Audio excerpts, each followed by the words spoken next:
woman is changing her clothes, flesh-colored stockings wrapped tightly around her calves to make her figure more sexy. The boy outside the door could not help but gulp as he watched the erotic scene. The woman jerked her head up to look at him. The boy panicked and fled. A few days later, he came back to Hannah's house. When Hannah saw him, she told him to dig for coal without hesitation. Then he seemed to be digging for coal with his face. Hannah couldn't help but laugh and told him to take a shower. By the time Hannah brought him a bath towel, behind the towel was Hannah's undressed body. The 15-year-old boy fell in love with her. Michael had felt sick on the bus 3 months earlier and stumbled off the bus. He threw up in a dark alleyway in a cold sweat. At that moment, a woman came over and wiped off his sweat and helped him clean up the dirty floor. Hannah saw him staring and pulled him up. It was like pulling him out of the darkness. She reassured him that it was okay.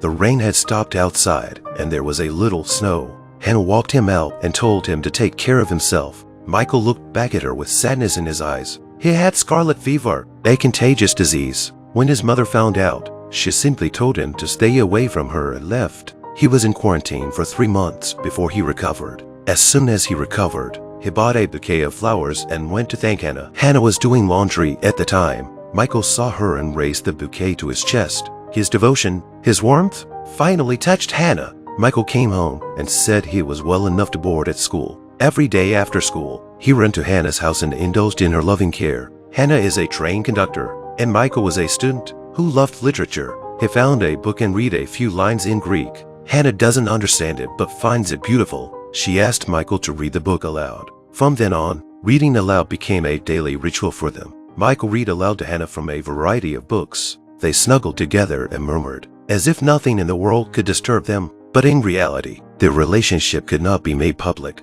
One day, Michael jumped on Hannah's bus and stood in the second car to greet her. But Hannah thought that Michael was too ashamed of their relationship to go up to her. She was furious and even threw Michael out, saying that Michael wasn't that important to her. Michael stood outside the door with tears in his eyes. After a while, he walked back in and said to Hannah, "I can't live without you."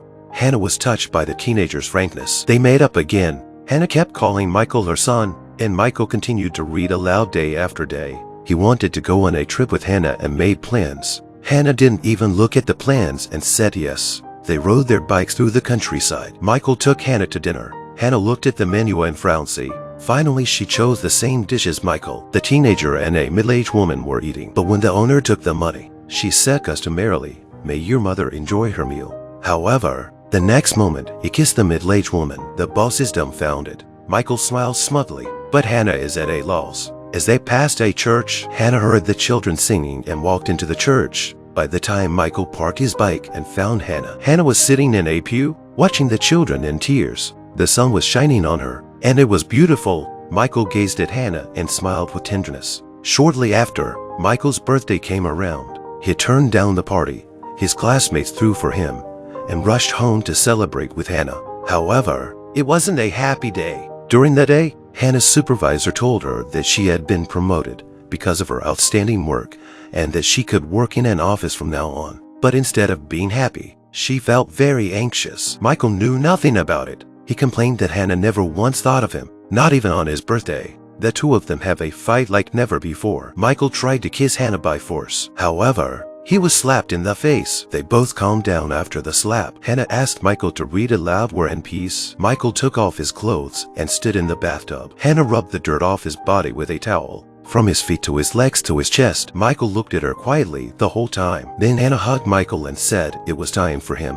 to go back to school, back to his peers. Michael listened to her and went back to celebrate his birthday with his classmates. But he didn't feel well. By the time he realized something was wrong and ran back to Hannah's house, her house was empty. Hannah had left without saying goodbye. He looked at the empty house and didn't know what to do.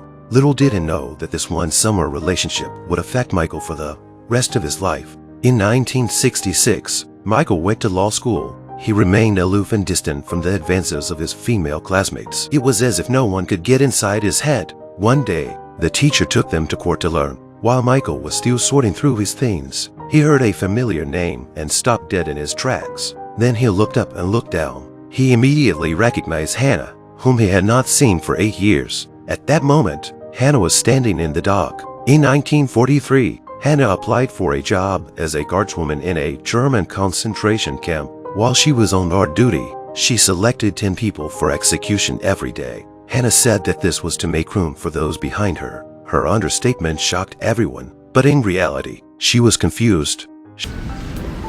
Well, what would you have done? She thought she was just going about her daily business. The judge was speechless. The survivor pointed out that Hannah favored the young girls. She kept them in her room to read her books, but she would have sent them away anyway. Michael looked at Hannah in shock. The woman who once listened to the chanting and wept could be an executioner, but the more heinous crimes were yet to come. This was a concentration camp for the German army. Countless iron-framed beds were packed together so that there was no room to breathe. The beds were so small that one had to curl up on them. As the boy went further in, he saw countless shoes and clothes. Each set of clothes thrown here symbolizes a dead soul. He bowed his head in awe in the darkness of the camp. He was so happy with Hannah that summer, so he never explored Hannah's past, but he saw Hannah 8 years later when she became a war criminal.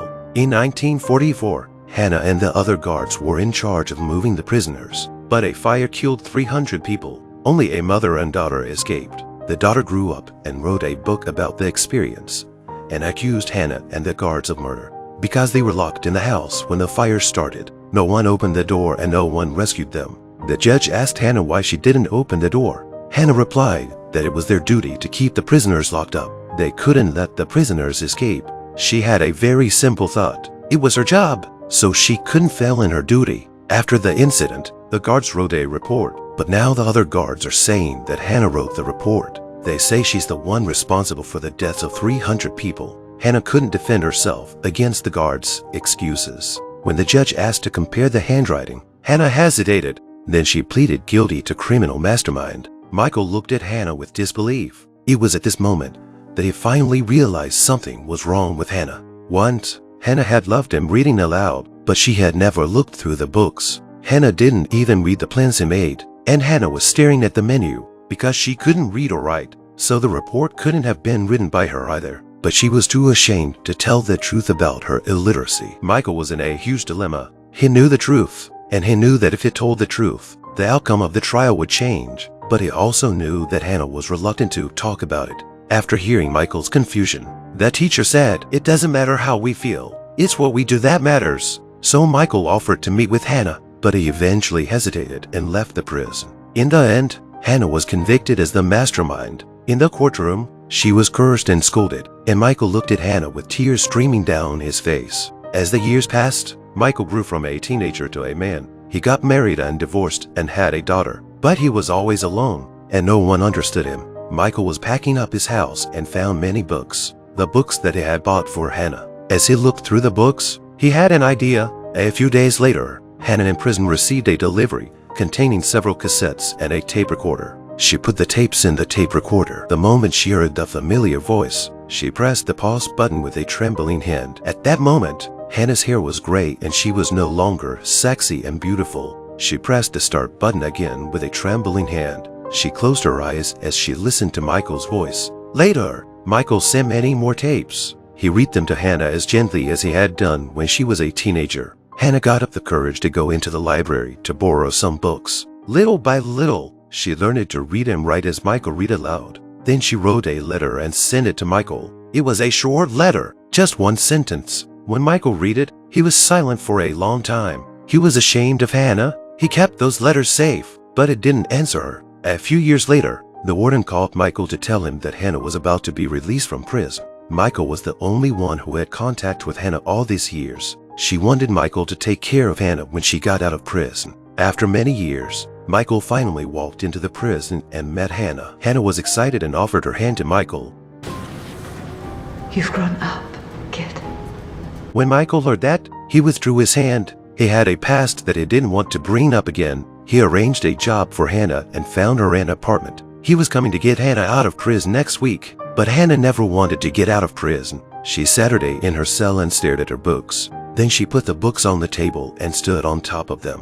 Michael brought a bouquet of flowers when he came to pick Hannah up, just like he did when he was a teenager. But he didn't see Hannah after all. The warden took him to Hannah's room and handed him a tin can of tea. In her will, Hannah instructed Michael to give her money to the survivors of the fire. Michael takes the tin can across the ocean and finds the former survivors. He makes amends to the survivors in Hannah's place. The survivors asked him why he was doing this. He was silent for a moment and said, "When I was young, I had an affair with Hannah." This last survivor took the tink on. She was in no position to forgive Hannah in place of anyone else. So they donated the money to an organization that encourages reading and hoped that there would be less illiteracy. After all, war is terrible. It's enough to manipulate people's hearts and destroy their conscience. At the end of the film, Michael takes his daughter to Hannah's grave. He tells his story with Hannah for the first time. From then on, he is no longer trapped in a cage of memories. The pain of the past is gone with the wind, but in his heart, there will always be a 15-year-old boy reading to his lover on a summer afternoon.